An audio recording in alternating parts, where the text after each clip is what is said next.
frecuencia, todo ese tipo de cosas aplicado a señales o datos en grafos.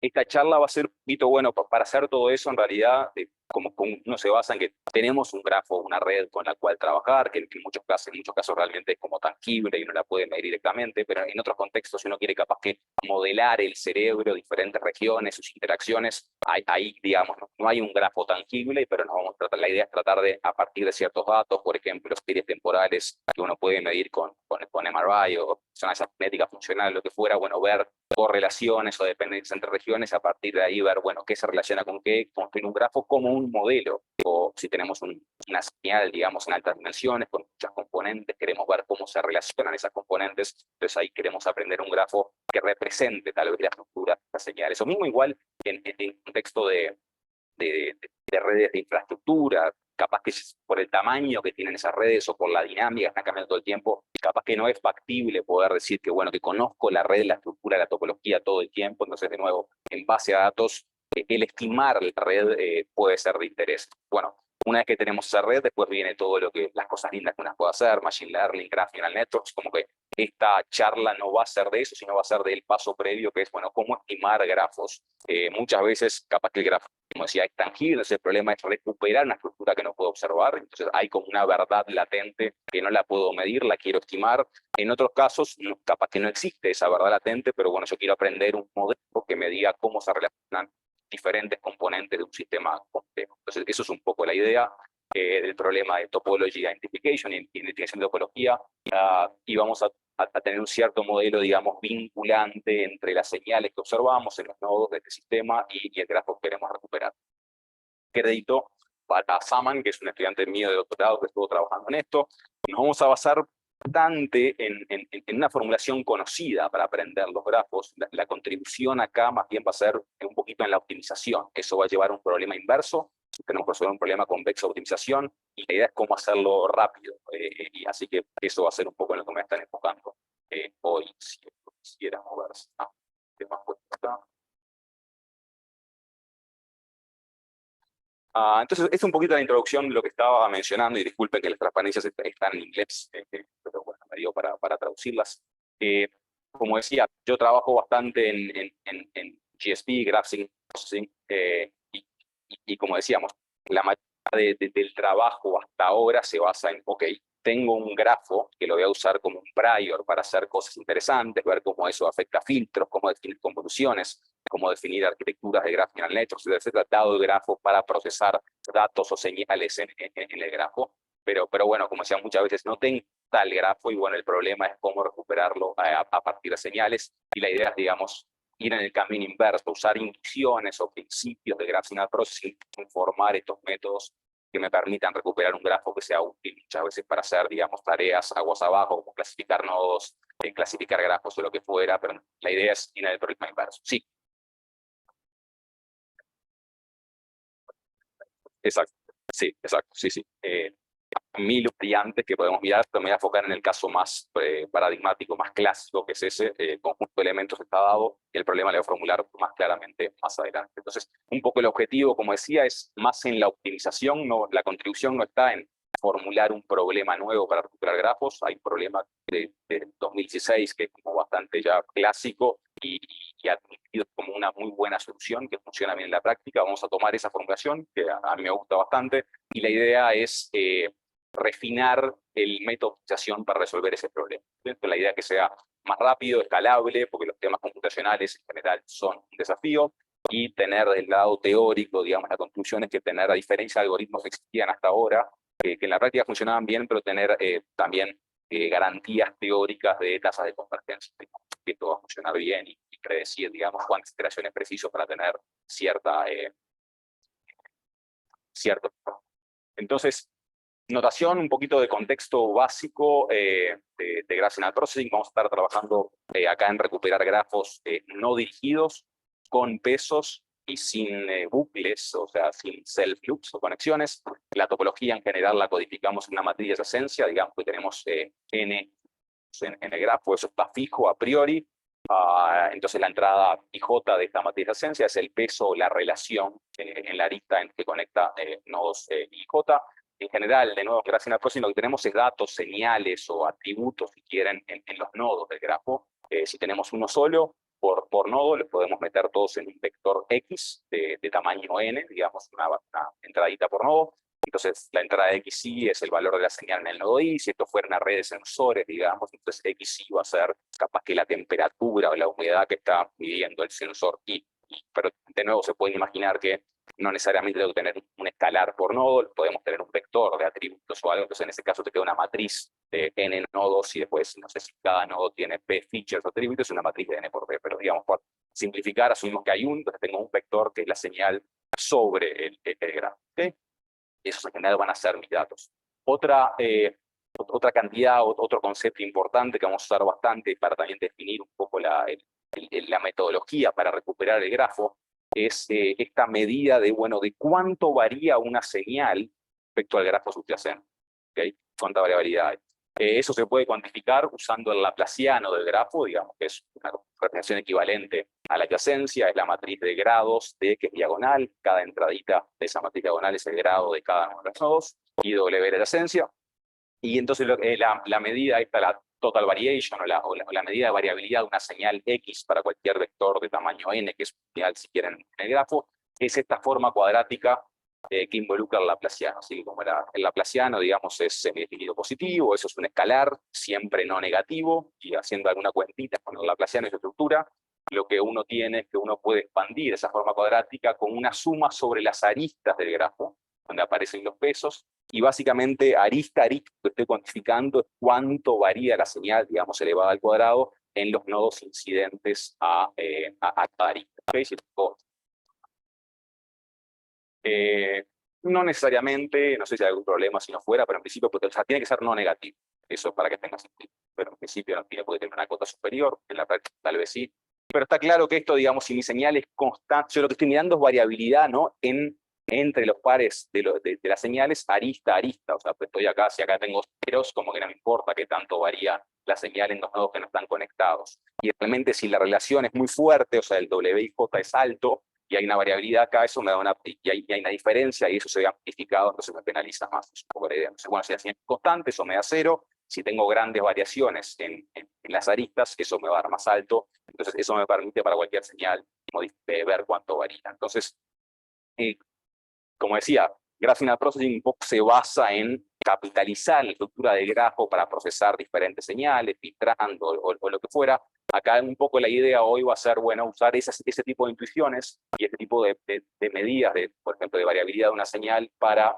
tratar de aprender un buen grafo tal que mis medidas tengan cierta regularidad. Voy a tratar de pedir que no haya mucha variabilidad en las señales con respecto al grafo. Eso lo voy a caracterizar por diferentes razones como un buen grafo. Entonces, para darles un poquito más de contexto de cómo va esto, muchos problemas de inferencia en general para señales en grafos, uno típicamente lo formula si uno quiere hacer, por ejemplo, un denoising, una señal X en el grafo está dado, digamos, primero, y uno quiere, por ejemplo, minimizar con respecto a X una señal, una cierta función de costo, y es bastante típico regularizar como un término eso. Uno busca la señal, digamos, que sea más suave o que varíe menos dado el grafo. Entonces, típicamente uno regulariza con algo de esta forma, que es como un pico, ¿no? Digamos, pero teniendo en cuenta el grafo. Entonces, esto podría ser tal vez, si tenés una señal I ruidosa, querés recuperar un X, está buscando el X, digamos que es una versión sin ruido del I que observás, y dentro de todo el espacio de posibles señales uno busca la que sea más suave, digamos, la más parsimoniosa, donde el grafo, en este caso, está dado y este I sería mi dato.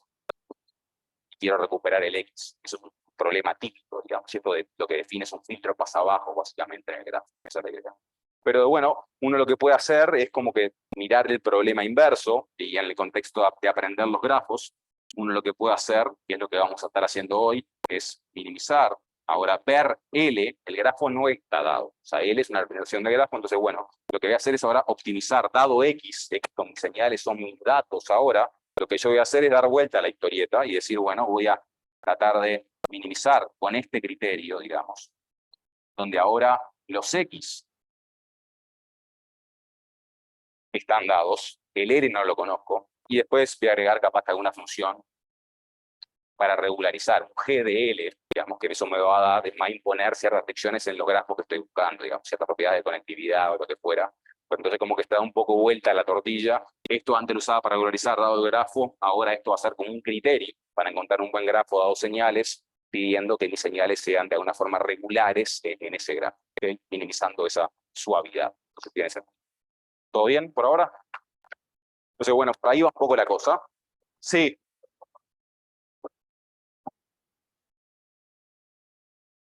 sí, sí, hay que hacer alguna cuenta más, pero si fuera, si fuera cuadrada, exacto, exacto. Eso explícitamente da un filtro más abajo, porque si tenés esta función de costo, es una función cuadrática, la resolvés y te queda como el laplaciano inverso. Y bueno, ahora vamos a aclarar un poco más por qué es un paso abajo, pero sin duda que imponer, minimizar esto es como decir, bueno, que estamos buscando suavidad en el contexto. Sí.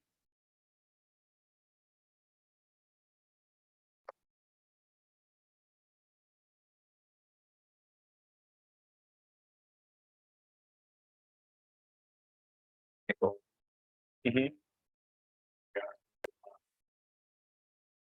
Eh,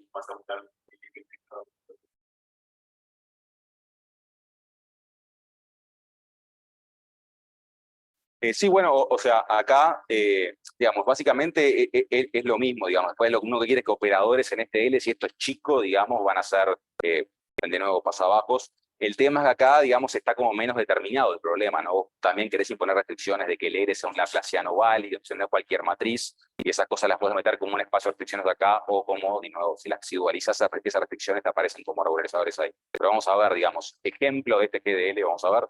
Esto, digamos, como para generalidad, pero este problema, si pedís que L pertenece a un set L caligráfico que sean las relaciones varios, ya estaría bien definido. En principio, el tema capaz que hay temas de unicidad o lo que fuera. Cuanto más restricciones, más te va a ayudar a focalizar la búsqueda y encontrar un grafo deseado. Y de nuevo, yo lo dije esto, pero me imagino que esto es bastante informal, así que pregunten lo más que quieran. No sé ni qué hora empezamos. Tengo que terminar. Digo, tenía planeado, no sé, esto si lo doy rápido, capaz que lo puedo terminar en 20 minutos, pero en general además tengo que traducir en tiempo real y todo, así que va a ir más despacio. La idea es que, como sé que va a ser informal y todo, no lo, me debería llevar unas horas o capaz que más, ya que estamos discutiendo y lo que fuera, pero digo, cuando ustedes me dicen, terminamos y no hay problema. Eh, en fin, esto es lo que estaba diciendo, es un poco motivar el contexto de aprender el grafo usando estas propiedades de procesamiento de señales. Algo más que quería comentar también, que para entender un poco más esta medida de variabilidad, es que, bueno, ¿qué pasa? ¿Cuánto varían, en particular, capaz que es interesante de ver, cuánto varían los vectores propios al laplaciano? Una matriz simétrica, siempre es diagonalizable, y bueno, capaz que también, si vieron algo de graph signal processing, capaz lo más probable que no, pero es como muy común utilizar la base de vectores propios del laplaciano como una base de Fourier para poder, de nuevo, veo las señales como vectores en Rn, ¿no? Entonces puedo pensar en una base útil para representar, descomponer esas señales en diferentes modos ortogonales y pensando en Fourier que tengan, que oscilen o varíen de diferente manera, ¿no? Eso sería un poco la analogía a alto nivel. Entonces, bueno, diciéndoles un poco lo que es la solución. Mucha gente utiliza esos vectores como una base de Fourier, y bueno, ¿por qué? Primero veamos qué pasa si esos vectores propios del laplaciano, B1 a Bn, bueno, cuánto varían. Entonces puedo calcular esa forma cuadrática para cada uno de esos B, porque digamos, un vector propio es un vector de largo n en este contexto. Lo puedo ver como una señal en el grafo. Entonces, bueno, la variación de esos vectores propios es la cuenta es fácil, ¿no? L por bk es lambda bk porque es un vector propio, después bk es la norma cuadrada, entonces como son ortonormales, me queda uno. Así que la variabilidad del késimo vector propio no es más que el késimo valor propio del laplaciano. Y además, lo interesante, como la matriz es semidefinida positiva, esos valores, digamos, son no negativos y reales. Se los puedo ordenar y puedo pensar en esos valores propios como frecuencias. O sea, porque bueno, si el grafo es conexo no importa en realidad, vos vas a tener más o menos ceros acá. Exacto, no pasa nada en principio, y bueno, y de nuevo es variabilidad, y después lo que tiene sentido es variabilidad en cada una de las componentes conexas, pero en principio eso siempre. Entonces, los vectores propios, digamos, pensándolo como una base de Fourier, uno diría, bueno, son las componentes en frecuencias en las cuales yo puedo descomponer mis señales. nos da, además esto, mirándolo en este sentido, también nos da como una, o sea, puedo sustanciar lo que decía de que son diferentes componentes que varían o oscilan a diferentes frecuencias, digamos, porque la variabilidad de cada uno de ellos es diferente, está dado por los valores propios, que los puedo, digamos, ordenar y lo que fuera, entonces puedo pensar en los lambda como frecuencias. En efecto, mostrando esto con un ejemplito de juguete, esta red genética, pero es una red de juguete que tiene 10 nodos. Acá están los grafos, digamos, estas son las aristas, y lo que estoy con estas líneas azules son el primer vector propio, por supuesto es constante siempre para el laplaciano, frecuencia cero, no varían nada. El segundo en este caso, que bueno, que debería tener un lambda 1 bastante chico si quieren, y lo que se ve es que la señal, ¿no? El vector propio fluctúa, digamos, hay cierta fluctuación capaz que grande, pero en un nodo bastante periferal que no está conectado con nada, con lo cual la frecuencia es chica. Si vas al noveno vector propio, que debería ser un modo que oscila a una frecuencia más alta, lo que se ve, digamos, es que hay, muchos de ellos son como constantes, pero hay una variación bastante grande con este nodo que es muy central, con lo cual nos da una variación bastante alta, con lo cual es un nodo que oscila, digamos, a más frecuencia, y es bastante típico, de nuevo, que las variaciones estén bastante concentradas en nodos. Es una propiedad típica también que se puede demostrar, etcétera, etcétera. Entonces, bueno, eso es un poco de la utilidad de esta medida de variación de señales en el grafo, que después se puede también usar para formalizar esta base de esto. Capaz que es todo más, para darles un poco más de contexto en esto del smoothness o la suavidad, cuantificamos con esta métrica de variación total de la señal del grafo. Entonces, lo que decíamos, la idea es buscar grafos, dado datos, era la propia fórmula del problema, acá abajo, dado un conjunto, si quieren, de señales de entrenamiento, un conjunto de señales en un grafo que no conozco, pero tengo el conjunto N de nodos, XP y tengo P de señales. La idea es buscar un grafo, ¿no? Tal que las señales en ese conjunto X caligráfico sea lo más suave posible, en el sentido de que minimice la variación que definí anteriormente. Entonces, claramente esa variación depende del laplaciano, me vincula mis señales con el laplaciano y puedo optimizar para buscar el grafo que tenga esa propiedad. ¿Y por qué esas propiedades tienen sentido? Bueno, la idea es buscar un grafo tal que las señales exhiban cierta regularidad, digamos, un principio de parsimonia que tiene sentido, por supuesto, y muchos algoritmos de machine learning o lo que fuera, de alguna forma capitalizan esa propiedad cardinal. O sea, uno busca a la hora de predecir una serie en nodos, si vamos, por ejemplo, a un ejemplito que tengo acá, y esto es una red real de abogados en un bufete o en un estudio en Boston, creo, no sé cuántos hay, 30 y pico abogados, 36 socios, y las aristas hicieron como una encuesta, y estos abogados sí trabajaron por un periodo de tiempo en casos en conjunto, colaboraron en diferentes proyectos que están conectados. Y después lo que tenemos en este caso es una señal binaria,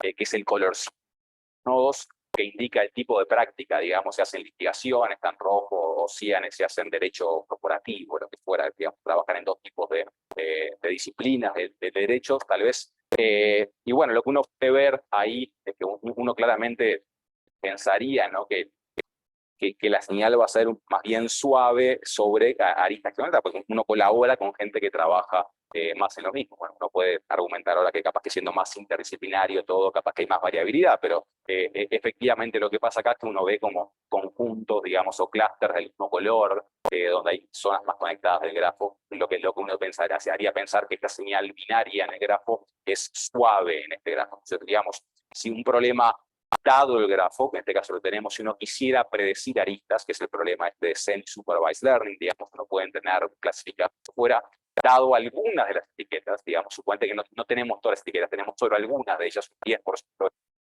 La idea es usar para predecir que no observé. Entonces, bueno, con el principio de smoothness, eso me da un cierto vínculo para poder, digamos, propagar y poder completar lo que no conozco. Pero entonces, de nuevo, para resolver ese problema, el hecho de que la señal sea suave en el grafo tiene sentido. Entonces, de nuevo, si yo lo que no tengo es el grafo y tengo solo datos en los nodos, buscar un grafo que tenga esa propiedad como que va a ser útil para muchas cosas y tiene sentido. Y también pensándolo, hay muchos procesos generativos, ¿no?, de cómo, sociológicos o lo que fuera, de cómo realmente se forman las redes. Bueno, uno se hace amigo muchas veces de gente que es parecida a uno. Entonces tenemos una cierta variable latente que nos representa, la idea es que, bueno, uno va a tener aristas cuando esas variables latentes en ese espacio latente están cerca las cosas. Entonces, bueno, si la similitud tiene sentido, entonces todo eso motiva, digamos, buscar grafos. Eso está claro, ¿estamos de acuerdo? Bien.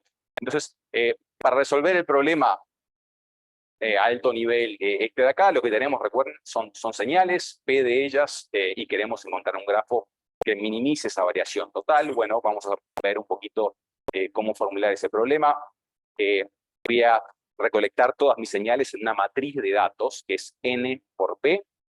Tengo mis P señales como columnas, N son los nodos, ¿se acuerdan? Entonces, P es la cantidad de señales que tengo, y después cada una de mis columnas son las señales.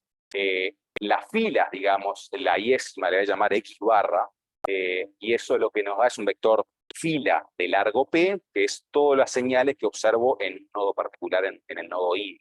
Entonces, esa es la idea. Y después lo que voy a armar, dado los datos, puedo armar esta matriz E de distancias euclidias, que es una matriz N por N, que es una matriz de similitud de nodos pares a pares. Que voy a hacer, digamos, la entrada Y y J de esa matriz E es la distancia euclidia entre las señales que tengo en el nodo Y, la diferencia con las señales que tengo en el nodo J. Entonces, bueno, si las señales son más o menos parecidas, esa distancia va a ser chica. Entonces, esa matriz E que la construyo a partir de los datos, de alguna forma representa qué tan parecidos son los nodos par a par en base a sus señales. ¿Okay? Está claro, a partir de X, que es lo que tengo, me puedo construir E, que es una matriz N por N.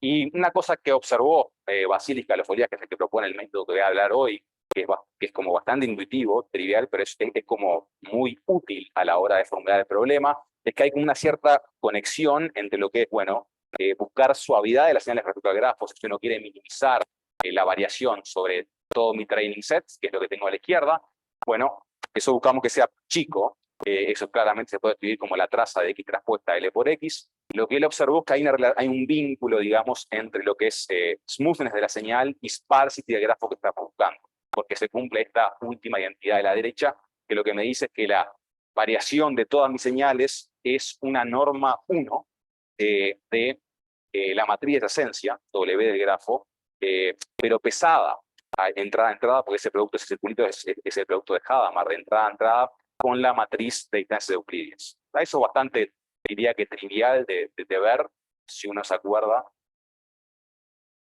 de la expresión de allá arriba, ¿no? La variación total es simplemente, si uno esa suma es arista a arista, tengo el peso de la matriz de esencia con la diferencia euclidia. Así que eso, y como todo es no negativo, me parece la norma L1. Así que eso básicamente es la cuenta que te da.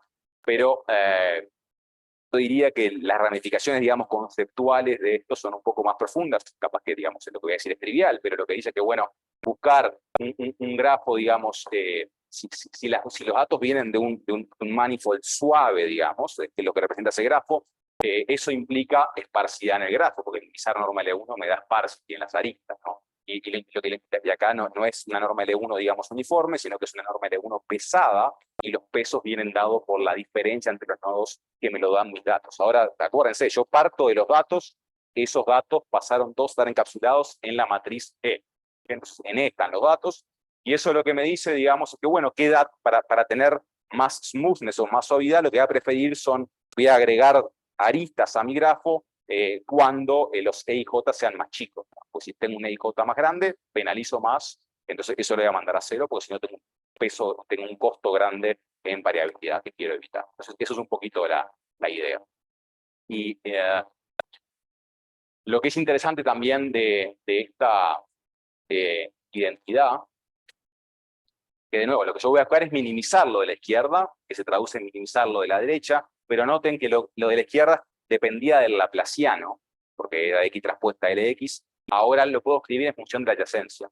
Y eso, digamos, parecería menor, pero no es menor porque uno después va a buscar, ¿no? Tiene que optimizar en W o en L, y W en general, para que una matriz sea una adyacencia admisible, las restricciones vamos a ver que están todas desacopladas entrada a entrada. Y el laplaciano, digamos, tiene restricciones como que L por 1 es el vector de 1, es un vector propio, entonces eso acopla las entradas. Entonces es más conveniente optimizar en la adyacencia W que en el laplaciano, así que eso va a ser útil desde el punto de vista de optimización.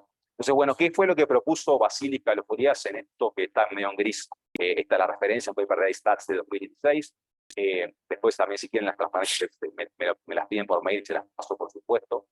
Pero él formula este problema de optimización para dado X, que se transforma en el datos, recuperar un grafo. Él lo que dice, bueno, por supuesto, quiero minimizar la variabilidad. Ese es el primer término. Es la norma L1 de W, Hadamard, E. Y después agrega un par de regularizaciones, ¿no? Es lo que tengo acá. Estas funciones, por supuesto que ahora hablar de L o W es lo mismo, es equivalente al mismo grafo. Vamos a utilizar en W. El primer término es el que está a la izquierda y después agrego un par de términos, que era lo que discutíamos con Nacho. En este caso tiene dos regularizaciones, un término que es esta barrera logarítmica en el vector de grados del grafo. W por 1, estoy sumando los pesitos, eso me da el grado de cada nodo. Y eso lo que busca evitar es que los grados se vayan a cero. No quiero tener nodos aislados, digamos, eso decimos que no es. No me gusta, digamos, que tiene sentido. Entonces buscamos grafos que tengan nodos al menos conectados con alguien. Y después tenemos un segundo término ahí, que es la norma Frobenius de los pesos. Eso me permite, mediante beta, controlar la esparcidad del grafo resultante, que es esa centro, ¿no? Porque eso me da como un prior, digamos, más denso. Entonces el grafo más esparsa aparece cuando beta es cero. Cuando elimino ese término, después si beta crece, eso va a fomentar tener pesitos más chicos por todos lados. Y con beta controlo, digamos, que tan esparce el grafo. Y después tengo restricciones, por supuesto, de nuevo, de admisibilidad de que un W sea una materia esencial. No quiero tener nada en la diagonal y quiero que los pesos sean simétricos y no negativos. Pero fíjense que esas constraints son desacoplables entrada a entrada. Eso no pasaría con el cartesiano.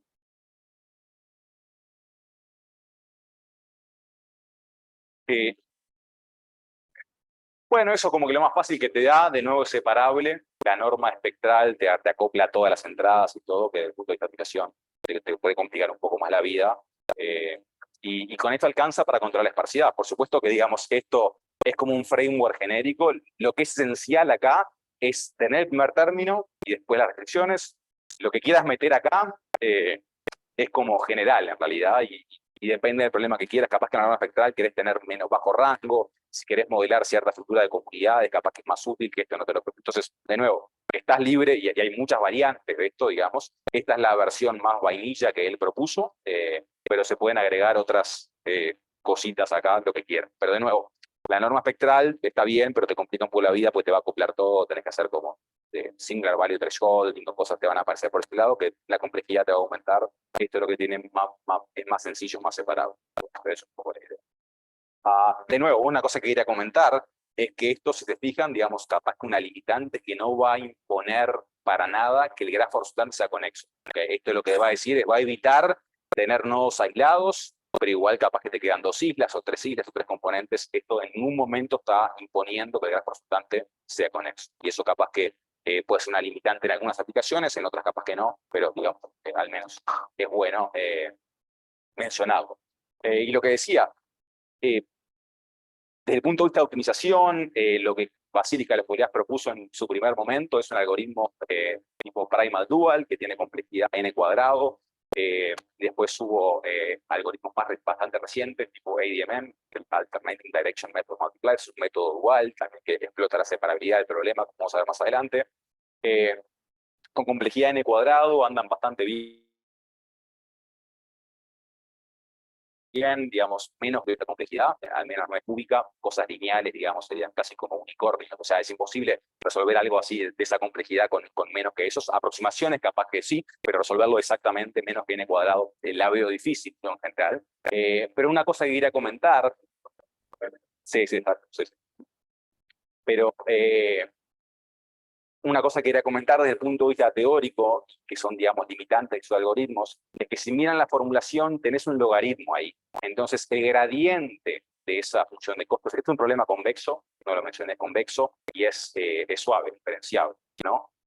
Pero el gradiente no es Lipschitz. Tenés un logaritmo ahí, así que el gradiente va como 1 sobre x, eso es como un cierto problema. No es un problema para implementar los métodos, pero en general, para probar tasas de convergencia, lineales o lo que fuera, uno necesita tener que el gradiente sea Lipschitz, ¿ok? Entonces, ninguno de estos métodos, por más que puedes decir convergen, no vienen, digamos, no te dan ningún tipo de garantía de la tasa de convergencia que tienen, y es un poco lo que yo quiero contribuir en esta charla, es un ver, digamos, la elegancia, creo yo, es en mirar un poco la estructura de una reformulación de este problema, ver el problema dual y ver que hay estructura, digamos, con gradientes Lipschitz, cual no puede usar métodos más clásicos, tipo ISTA o FISTA o lo que fuera, que vienen con garantías de convergencia. Eso un poco es a lo que vamos ahora. En lo que resta de la charla es mirar un poquito más este problema, reformularlo, ver que hay estructura que uno puede capitalizar para tener algoritmos con garantías de convergencia que andan, digamos, a igual complejidad que estos, un poco más rápido, y con garantías teóricas de la tasa.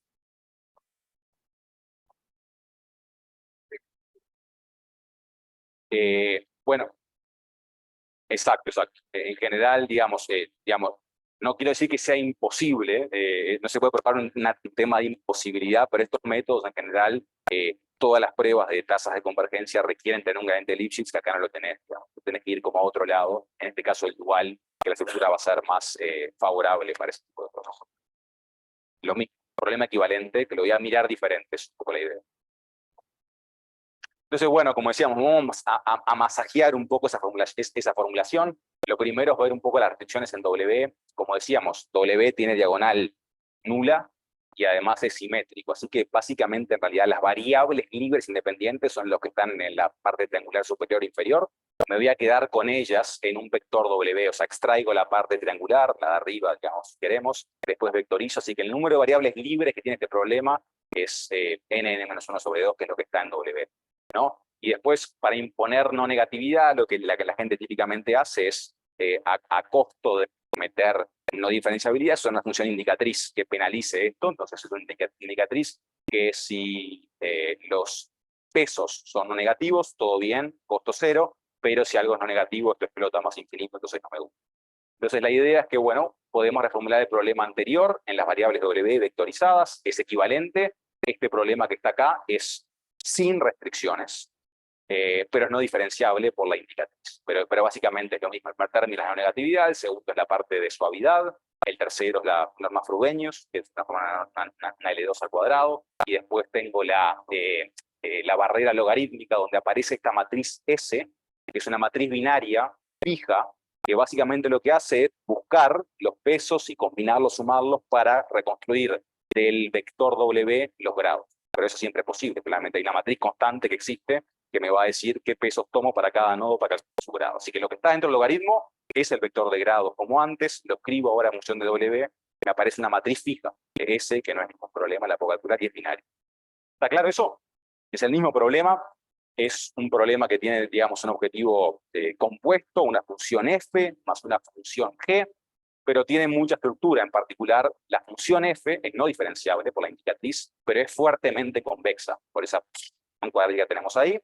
La función g tiene el logaritmo, por supuesto, es estrictamente convexa, o menos el logaritmo, es estrictamente convexa. Entonces, un problema de esa forma, digamos, f más g con f fuertemente convexo y g estrictamente convexo, se puede mostrar que siempre tiene una solución óptima única, que voy a llamar W estrecha, o sea, como el problema está bien definido, está bien, pero además esta estructura va a ser bastante esencial a la hora de formular un problema dual y ver lo que pasa ahí. Porque tenemos esta función, ¿no? F de W, G de los grados, como que está de una forma gritando de usar métodos tipo de separación de variables. Entonces una restricción artificial, usar esto que se llama variable splitting, que la idea es básicamente escribir el problema f de W más G de los grados, introducir los grados de como una variable explícita de optimización. Entonces, eso es lo que hacemos. Minimizamos ahora en W y en los grados. El costo ahora es separable en W y D. Por supuesto, tengo que introducir una restricción lineal, ¿no? Que me dice que D es S por W. ¿Okay? Pero el problema es el mismo. Estoy separando, esta va a ser conveniente, porque si ahora ponemos multiplicadores de Lagrange a las restricciones, que tenemos n restricciones, ¿no? Pues tenemos n nodos, n grados, D, esta variable está en n, W está en n-1 sobre 2. Tengo esas restricciones, meto un vector de multiplicadores de Lagrange lambda, el lagrangiano tiene esa forma, pero noten la estructura, ¿no? Del lagrangiano. F depende solo de W, G depende solo de D, y el término, digamos, el producto interno, de nuevo, es separable, porque la descripción es lineal, D y W se separan. Entonces, el problema dual que se obtiene, digamos, minimizando respecto a las variables primarias, W y D, que me va a depender ahora solo de lambda, ¿no? Tiene esta estructura. es separable de nuevo y aparece una función f mayúscula y g mayúscula que se conocen como las conjugadas de f chiquita y g chiquita, las Fengel conjugates, que tienen esa forma de ahí. Pero el problema dual, que lo que típicamente se escribe con problema de maximización, yo le puse un menos y está en minimización ahora, pero el problema dual tiene esa forma. Es básicamente una f mayúscula de lambda, una g mayúscula de lambda, y las f y g tienen esa forma de ahí, digamos, que es separable.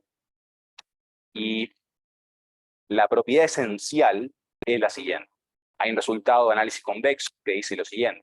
Si tenemos una función f chiquita, en este caso, que es fuertemente convexa, eso implica que su conjugada de Fenchel, en este caso f mayúscula, es diferenciable y el gradiente es Lipschitz. O sea, me mete una propiedad muy fuerte en la suavidad de la conjugada. ¿Okay? Convexidad fuerte en f, minúscula me da diferenciabilidad fuerte en su conjugada, que es lo que me aparece ahí. Creo que sí, no me acuerdo los detalles, pero creo que sí.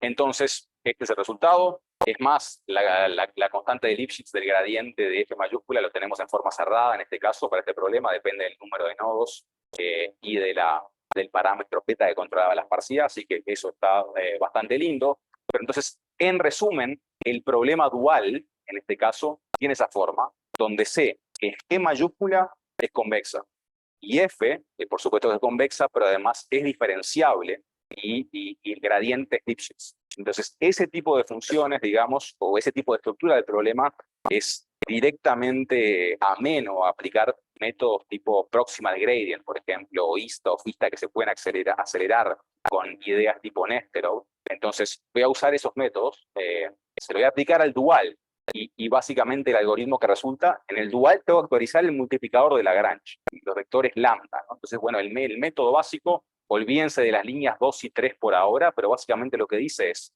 tenemos una parte diferenciable, la función f mayúscula, lo que hago primero es bajo en el gradiente con esa función, y después le aplico lo proximal de la otra parte, la función g, que no tiene ni por qué ser diferenciable en este caso. Entonces, ese es el algoritmo básico, pero si se fijan, acá la versión acelerada esta, no estoy evaluando, para actualizar lambda k, no bajo en el gradiente, no lo evalúo en lambda k a la menos 1, que sería la versión clásica del proximal gradient. Lo que evalúo es en este vector omega, que básicamente es una extrapolación, es una función de los dos iterados previos. Ahí está la magia en el método acelerado. Si se olvidan de la aceleración, el método proximal es simplemente decir lambda k es el operador proximal de g mayúscula de lambda k a la menos 1, menos 1 sobre L, el gradiente de f en lambda k a la menos 1. Yo digo acá la magia está en no es mi magia, es magia de Néstor, digamos, es no evaluarlo en lambda k a la menos 1, sino que evaluar en esta función omega k, que es una combinación lineal muy particular de los iterados previos. Y bueno, y estos pesos, digamos, que dependen de esa secuencia escalar, digamos, están planeados para maximizar la tasa de convergencia, digamos. Y esa selección, esa combinación con esos test, es óptima y da la tasa más rápida posible entre todos los métodos de primer orden que usan información de gradiente. Eso es óptimo, es el método más rápido y vea el resultado de convergencia en un segundo. Digamos, sí.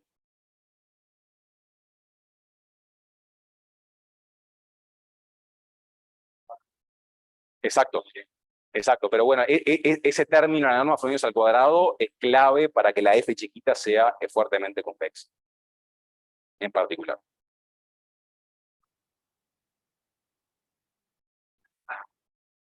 Claro, esto es clave, ¿no? Digamos, para probar. Cualquier función convexa más una cosa cuadrática,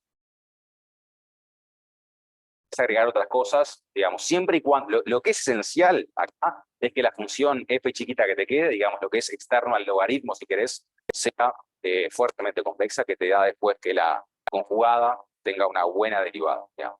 Más allá de eso, podemos usar lo que queramos. Podemos discutir otras variantes, encantados. Pero esa es el, el- lo que me posibilita esto es básicamente esa propiedad. Ahí se restringe a eso. Entonces, el problema que resulta en el dual, eso da estructura en el dual, que es una función f mayúscula diferenciable y una g convexa, al cual le puedo directamente aplicar estos métodos aceptados de primer orden. Entonces, digamos, para que quede claro qué es lo que hicimos nosotros, es estudiamos un poco más la estructura del problema dual que resultaba de este método para encontrar el grafo. Vemos que tiene esa estructura al cual se puede aplicar esto, y esto tiene garantías de convergencia. No, ahora, otra cosa más algorítmica, que de nuevo acá hay cuentas y detalles que no quiero entrar, es que de nuevo, el algoritmo de arriba es un poco complejo de implementar porque depende de estas conjugadas, ¿no? O sea, no depende de datos del problema original, de la f chiquita y la g chiquita, sino que de la f grande y la g grande, o calcular el gradiente de la f grande, digamos, se puede hacer, pero no es tan directo. Bueno, uno puede mostrar que la iteración de arriba, el update de lambda, se puede escribir explícitamente en función de los parámetros del problema, de TL, de A, de B y de la matriz S. Es decir, la primera línea es equivalente a esta otra, donde introducimos un par de vectores auxiliares, si quieren, que se pueden calcular en función de los parámetros del problema. Todo esto están dados en forma cerrada, esto es muy fácil de calcular, todo es separable entradita a entradita, así que digamos, lo que yo propongo es, en vez de hacer esa línea de arriba, equivalentemente hacemos estas tres líneas, pero todo es muy fácil, digamos, y todo está dado directamente, es equivalente, y básicamente el algoritmo termina siendo esto. O sea, no importa la tabla, digamos, es fea, pero no es fea, digamos. Lo único que tienen que saber es que no importan los detalles, pero el algoritmo lo pueden implementar en 5 líneas de código. Eso es lo que se tiene que llevar, o sea, que es súper sencillo. La complejidad sigue siendo, digamos, n cuadrado por iteración. Hay algunos productos ahí, digamos, vector matriz de tamaño n, pero eso es igual que todos los algoritmos que había de estado del arte, así que eso no estamos pagando ninguna penalidad en ese sentido.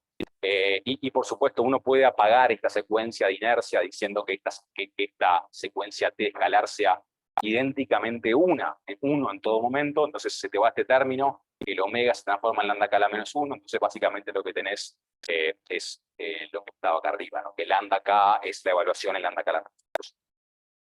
Ese es el descenso usual, pero optimal, digamos, no acelerado. Entonces eso es lo que se puede volver a eso. La tasa de convergencia sí, te cambia el orden de convergencia. Sí, la aceleración. Eso es clave, digamos. Te da una tasa de convergencia que es como 1 sobre k cuadrado, el otro es como 1 sobre k. Y esos son contribuciones de Néstor, paper del 80, lo que fuera, que después fueron como... Sí, K es el número de iteración, sí.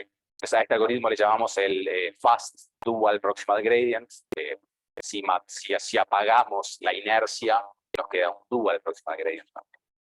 Entonces, de nuevo, lo que es interesante de esto es que tiene claims de convergencia, ¿no? O sea, y esto de nuevo, esto es directamente aplicar el resultado de Fichte, ¿no? Lo que hicimos, le aplicamos a nuestro dual, este resultado, digamos, no es nuestro, por supuesto. Si el costo dual es esta función phi, el minimizador es lambda estrella, entonces lo que uno directamente tiene resultados clásicos es que tenemos en lo que tiene que ver con error en la función de costo, digamos, de los iterados de lambda k, y el óptimo decae como 1 sobre k cuadrado. Ese es el resultado de la tasa de convergencia óptima para este tipo de métodos acelerados. Si uno no tuviera aceleración, tenés 1 sobre k. Explícito. Sí, eso lo pero de nuevo, eso es para este problema en particular que sabemos la constante de elipsis. O sea, de nuevo, todo lo de Nesterov y todo en muchos casos tienen los problemas de que, bueno, cómo uno estima la constante de elipsis, pero que fuera en este caso la mejor constante la obtenés explícita, y es como una ventaja de esta instancia particular del problema. Pero, digamos, no me voy a quejar. Si lo tenemos, una vez que tenemos algo lindo, no pasa nada. Y bueno, por supuesto que, bueno, estimar los multiplicadores no es el problema, ¿no? Yo lo que quiero recuperar es la variable prima, W, que me dan los pesos de mi grafo. Entonces, bueno, en principio, si yo genero una secuencia de variables duales, lambda k, que va a converger, lo que puedo hacer es recuperar una secuencia primal, que básicamente en el lagrangiano meto el multiplicador, resuelvo en W, eso me da el WK, y esa secuencia, que de nuevo hacer eso es en forma explícita, con un relic de una evaluación lineal del lambda, básicamente es muy fácil recuperar los pesos a partir del lambda, y lo que podemos mostrar es que también tenés tasa de convergencia en la variable primal, pero tenés como, que esto ya se conocía, digamos, el tipo de métodos, no te queda una tasa de 1 sobre k cuadrado. Y de nuevo, esto no es esto capaz que es más útil todavía, es una tasa en el error en lo que son mis estimaciones del peso del grafo y la solución óptima o única, digamos que esto cae como sobre k. capaz que uno le gustaría que fuera un poco más rápido, pero digamos, no existía algoritmo para este problema que tuviera tasas de efectivo. Sí. Es la matriz vectorizada. Vectorizada. Exacto, n cuadrado del elemento. Sí. Pero digamos, el paso es al primal, que de nuevo, no sé si es una limitación fundamental o es un argumento de la prueba, eso no lo tengo muy claro yo todavía, pero digamos, acá, digamos, pagás un orden de carga respecto a la tasa de convergencia, pero digamos, igual, esto es como una tasa de convergencia de peor caso. En la práctica este algoritmo anda muy bien, como vamos a ver ahora, y de nuevo, lo que decía es que este resultado era algo que en los métodos tipo Primal Dual o ADMM para este problema no había. Se sabía que convergíamos, se puede probar, pero qué tan rápido, no sé. Eso es un poco el beneficio de esta formulación. Y te puedo mostrar algunas simulacioncitas de nuevo. La formulación, ya la han testeado, esto es para el 2016, ¿no? Y ya se sabe que como que recupera grafos buenos, o sea, no voy a argumentar yo acá que esto funciona desde el punto de vista de que la solución W estrella es un buen estimador de un grafo, eso digamos se sabía. Lo único que le quiero mostrar es un poco la velocidad de convergencia, lo que fuera, o sea, la optimización, cómo compara con otros métodos. Entonces, acá lo probamos con un conjunto de grafos, algunos aleatorios, es el que está a la izquierda, es un Stochastic Log Model, un grafo con comunidades, 400 nodos, y tenemos dos comunidades de 200 cada uno.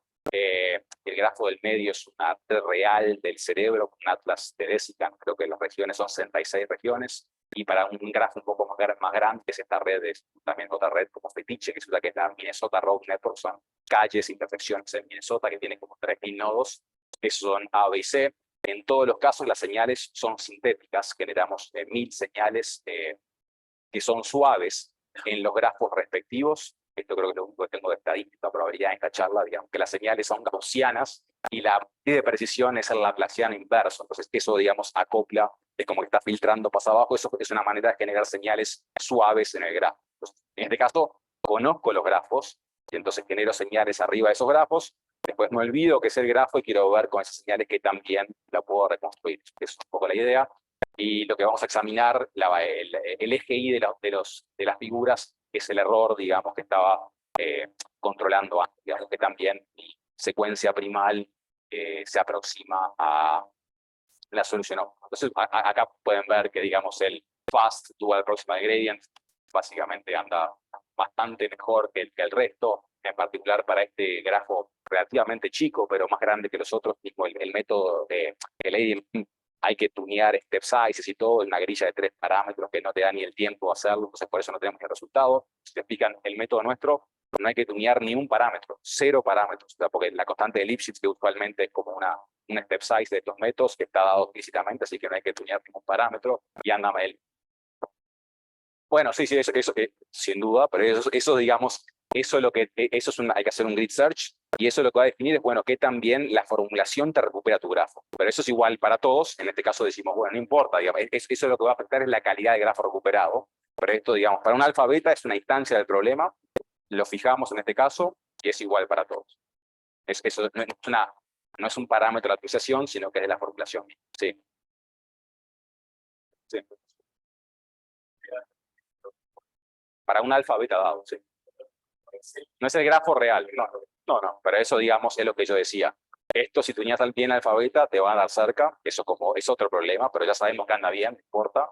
Y esto es para la instancia alfa beta elegida, digamos que de nuevo hicimos un grid search para que esto también, porque capaz que esto te anda bien para un alfa beta que no sirve para nada, pero en particular hicimos la búsqueda, que es algo offline para todos, y esos están bien seteados, y ese W estrella es un buen grafo.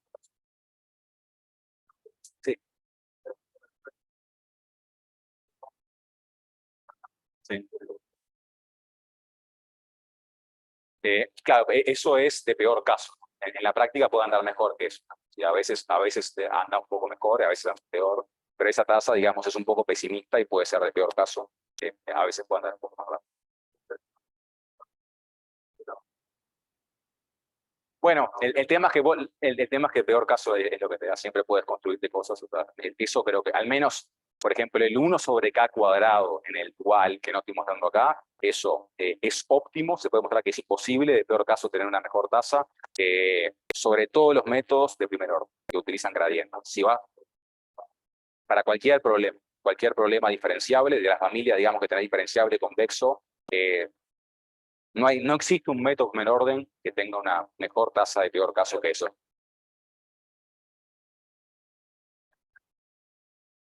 Ah, bueno, eso puede ser, ¿no? Sí, eso no sé la respuesta para eso. Sí, sí, sí, exacto. Exacto. Entonces, bueno, esto creo que... Ah, mira.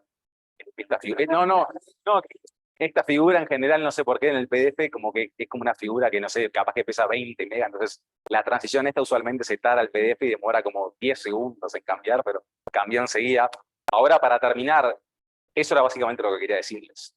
Ahora quería contarles un poquito en base a esto, otras cosas en las cuales estamos trabajando, con un poco de perspectiva a alto nivel. De nuevo, todo el mundo hace Machine Learning y Deep Learning, ¿no? Entonces, bueno, la idea es tratar de usar un poco esa filosofía y ver el problema de aprendizaje de grafos con supervisión. O sea, ha habido una línea de trabajo capaz que de acá a 10 años o más, que la idea es hacer Deep Learning, pero con un cierto sesgo en base a modelo. O sea, la idea es, tenemos un algoritmo iterativo, en este caso, para resolver el problema de recuperar los grafos. Las iteraciones, que es lo que está ahí a la izquierda, y básicamente simplifiqué el algoritmo para que no esté la parte de aceleración, para que quede lo más sencillo posible, tiene básicamente 3 pasos. Cada uno de esos pasos se puede ver como subcapas, digamos, de una red neuronal, que en este caso tendríamos una red neuronal con infinitas capas para que esto comparta. Pero esta idea de algorithm unrolling es una manera de cómo diseñar arquitecturas de redes neuronales cuando uno ya sabe a priori que tenés un buen algoritmo que funciona. Muchas veces las iteraciones se parecen, digamos, a una cosa lineal, con una activación no lineal, porque tenemos como ese ReLU, en este caso, ese max de 0 algo, es un rectificador, por ejemplo. Entonces, bueno, en muchos contextos aparecen problemas de este tipo. En general, esos proximal gradients. El gradient es como una parte lineal, el proximal es una no linealidad. Entonces, bueno, la gente dice, esas iteraciones parecen capas de una red neuronal. Entonces, bueno, tenemos como un buen blueprint, un buen plano de algo que funcionaría para resolver este problema. Sabemos que con infinitas iteraciones. La idea es usar eso, mapear esas iteraciones a capas de una red neuronal, después truncar eso, capaz que a 10, 20 capas, con la idea y después aprender esos parámetros, en este caso alfa, beta, me decían, bueno, ¿cómo tunear eso? Capaz que complicado. Bueno, ¿qué tal si tenemos capaz que un dataset supervisado? Tenemos señales E o X. Tenemos los correspondientes grafos, digamos, que funcionan. En este caso, eso capaz que lo tenés del grafo real que estás buscando, pero si no, podés generarte una etiqueta resolviendo la optimización, es convexa, ¿no? Entonces, uno, dado la señal, podés encontrar el grafo que esta formulación te minimiza y decís, bueno, lo que quiero hacer es aprender a aproximar lo que las opciones de problema de optimización, que es una cosa como compleja, lleva 1000 iteraciones. Entonces, aprendiendo esos parámetros. Un poco la filosofía es, dado el algoritmo, si ven ahí, tengo como esas 3 subcapas, y mi red va a ser básicamente cada una de estas funciones phi1, phi2, phi3, los detalles no importan mucho, digamos, pero se ponen así, y esto me da una capa, y esto repito, y si se fijan, no, después le puedo agregar, después puedo hacer ingeniería para darle más expresividad, pero en principio acá lo que me dice, mira, los parámetros son beta, alfa y L. L en realidad lo conozco explícitamente, pero capaz que te digo, vamos a aprenderlo para tener más expresividad. En este caso, esto que estoy dibujando acá es una versión tal cual del algoritmo, unroll, lo trunco, digamos, a L capas, 20, 30 o lo que fuera, digamos, y después acá optimizo en esos parámetros que son los que están en azul. Eso es lo que lo aprendo.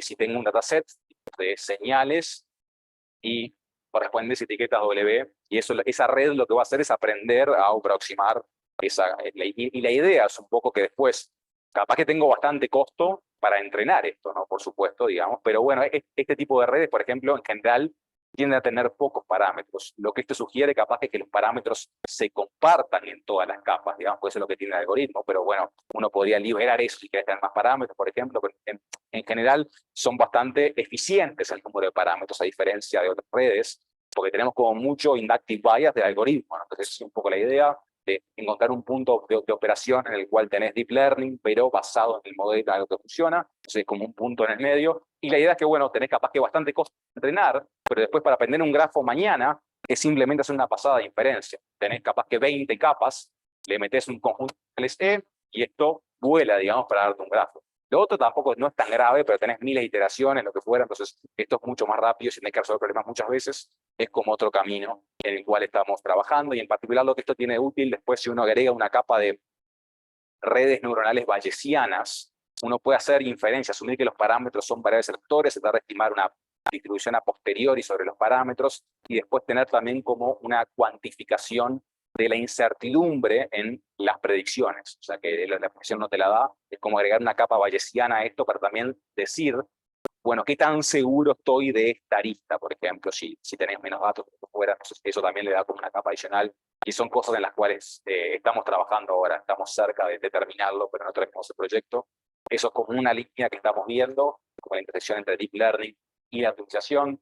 Y otra cosa que siempre me interesó a mí bastante es, bueno, cómo resolver el problema en un setup dinámico. O sea, cuando los datos, digamos, en vez de tener un batch que tenés las P señales guardadas en memoria de antemano, ¿qué pasa si esas señales te van llegando uno a uno en el tiempo? Y vos no querés esperar, digamos, querés ir generando estimadores del grafo que los vas refinando instante a instante, procesando señales uno a uno, digamos. El procesar una señal capaz que es más eficiente que procesar las P de ellas, y tener como un algoritmo iterativo, recursivo, online, que va generando grafos estimados instante a instante a medida que te van llegando las señales de a uno. Un poquito esa es la idea.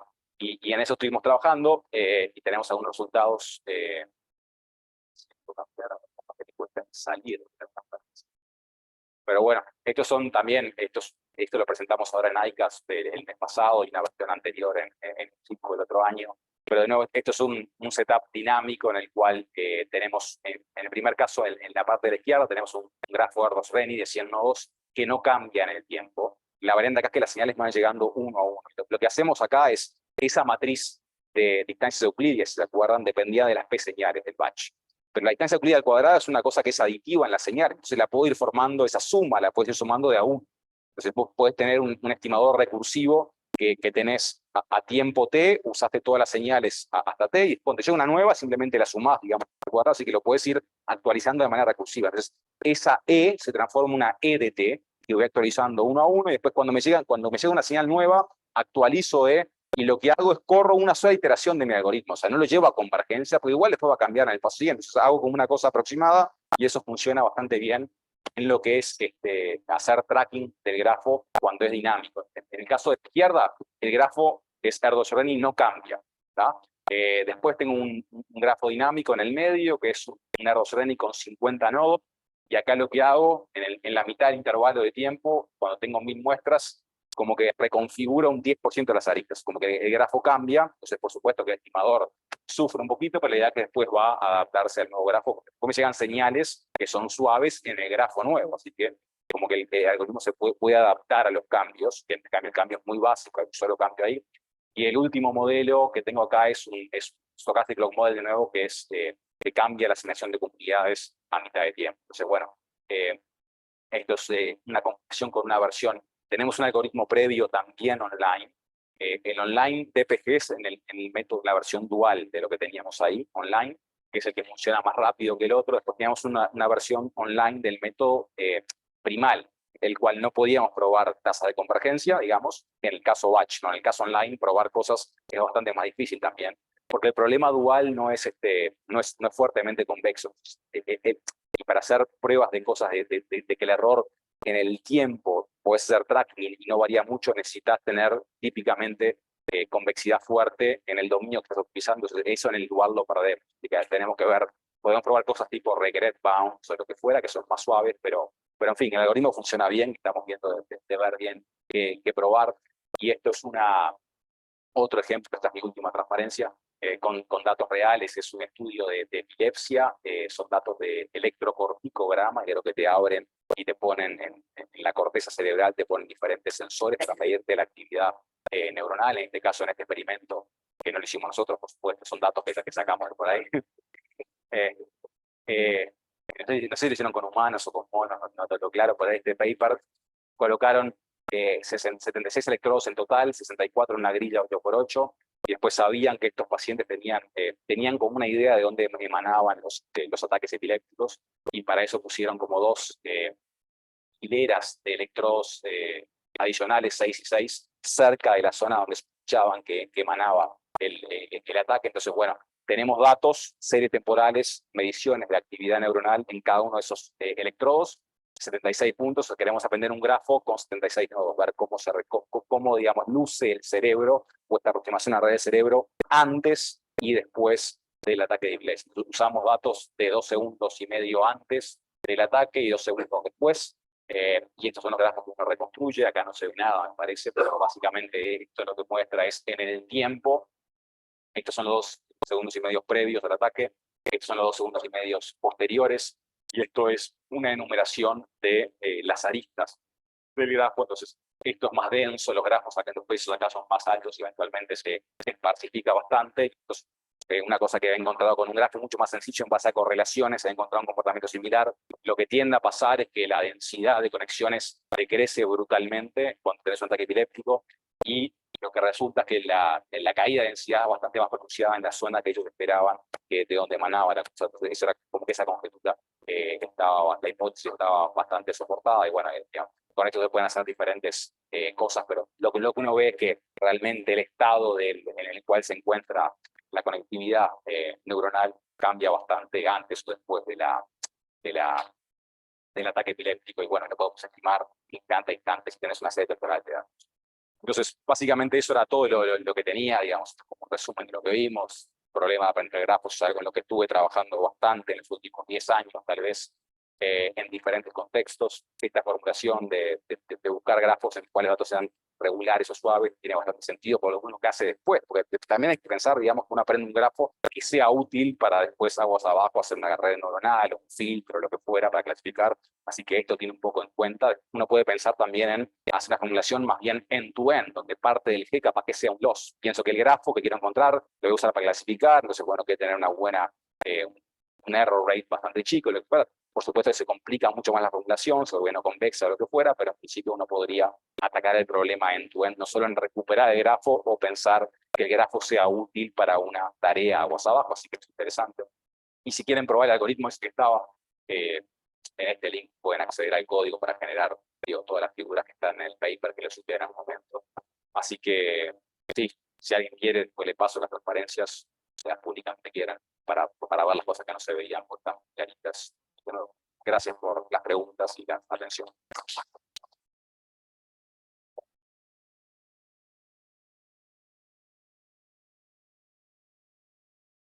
Sí, por favor.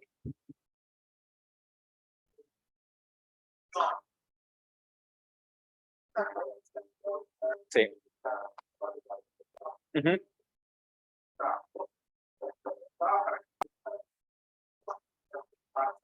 Exacto.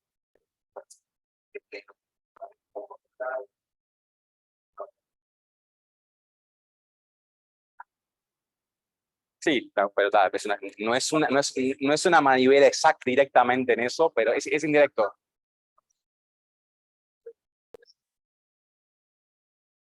Sí,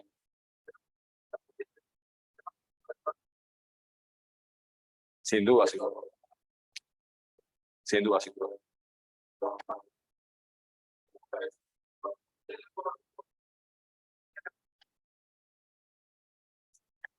Sí. No, en general no. En general. Digo, depende bastante también de la estructura de los datos, pero no tiene por qué ser. En general, lo que ellos vieron es que, por ejemplo, había métodos anteriores a estos, digamos, que no ponían, por ejemplo, la barrera logarítmica, tenían otro tipo de restricciones para que sea un laplaciano. Y ahí te genera muchísima más, o sea, te aparecían muchos nodos aislados, muchísimos más componentes o lo que fuera.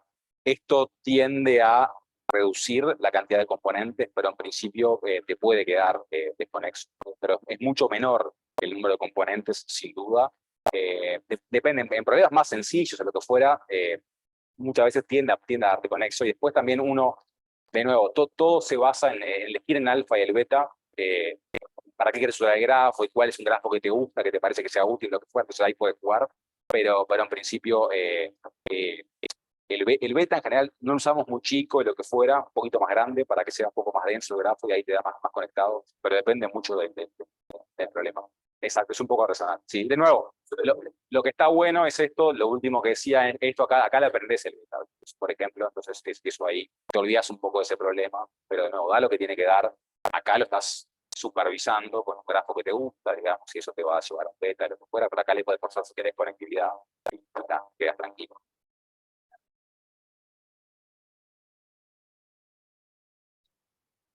Eso en general lo que pasa, digamos. Esa norma L2 lo que te da es como un prior más denso, como un rich regression, lo que pasa, tiende a densificar todo. Después podrías, sí, dentro de la artesanal vale todo, después simplemente puedes hacer thresholding, que típicamente lo haces si querés, pero sí.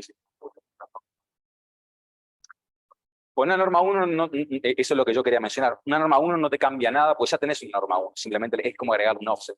El primer término, digamos, o sea, eso es lo que decía, que pedir smoothness más esparcidad aparte con una norma L1, que hay gente que lo hacía antes, una vez que lo ves así no tiene sentido, o sea, no te agrega nada, es simplemente mover una constante, digamos, a lo que tenés, exacto, no te cambia. Sí.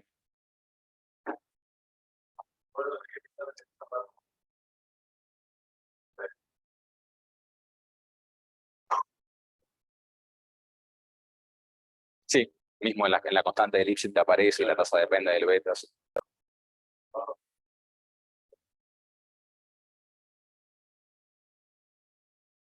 Sí, no, eso no lo probamos. Una cosa que es clave en estos métodos que no lo es que esa secuencia T, digamos, la respuesta al tuyo es no lo probé, no sé.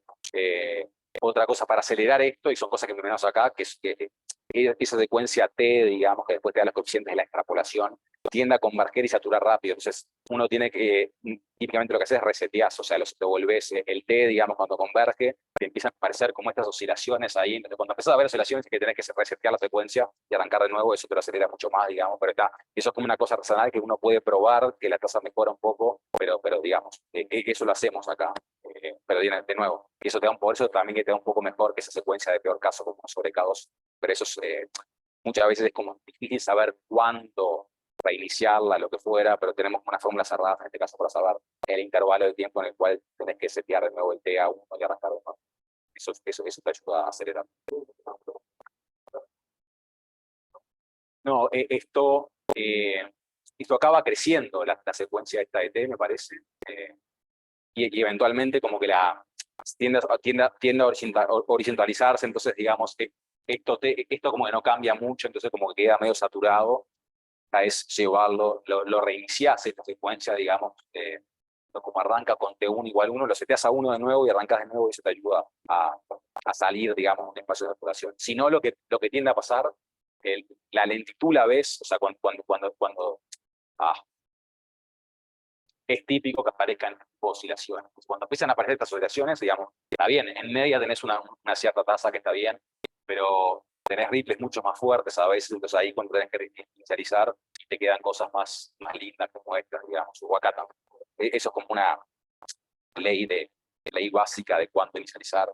Hay, digamos, hay papers que han visto esto con cuidado, tratar de monitorearlo automáticamente y ver cuánto realizar, digamos que tenés que mirar el gradiente y lo que fuera.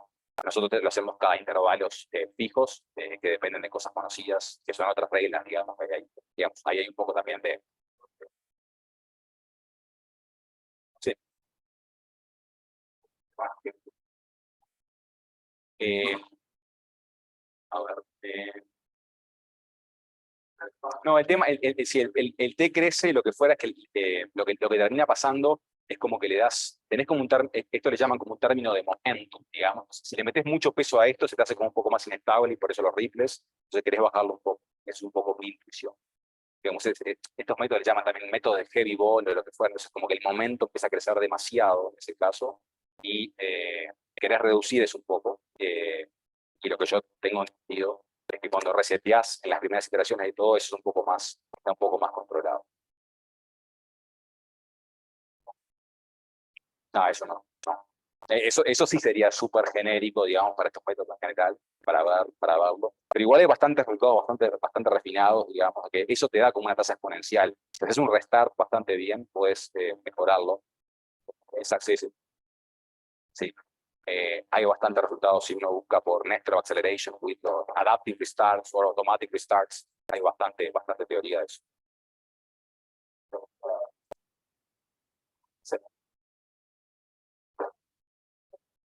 sí, que nos gusta, digamos, que el modelo, hay un modelo vinculante entre las señales y el grafo, y es que buscamos que el grafo sea tal que las señales tengan cierta regularidad. Y eso nos puede gustar o no. Hay casos en que hay heterofilia, digamos, en muchos casos y no nos gusta. Sí, bueno, ahí hay que buscar otras cosas. En general ahí va a ser un poco más modular, me parece, el grafo y eso.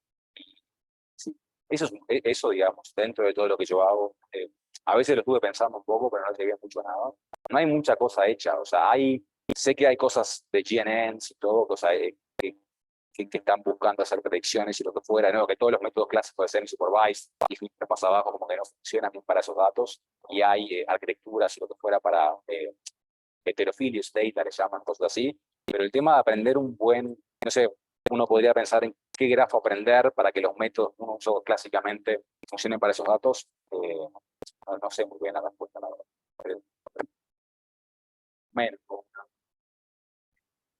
sí, sí, sí, claro, sí, sí, no, ahí no funciona.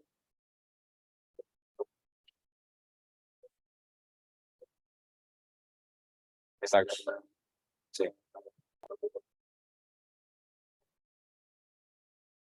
sí,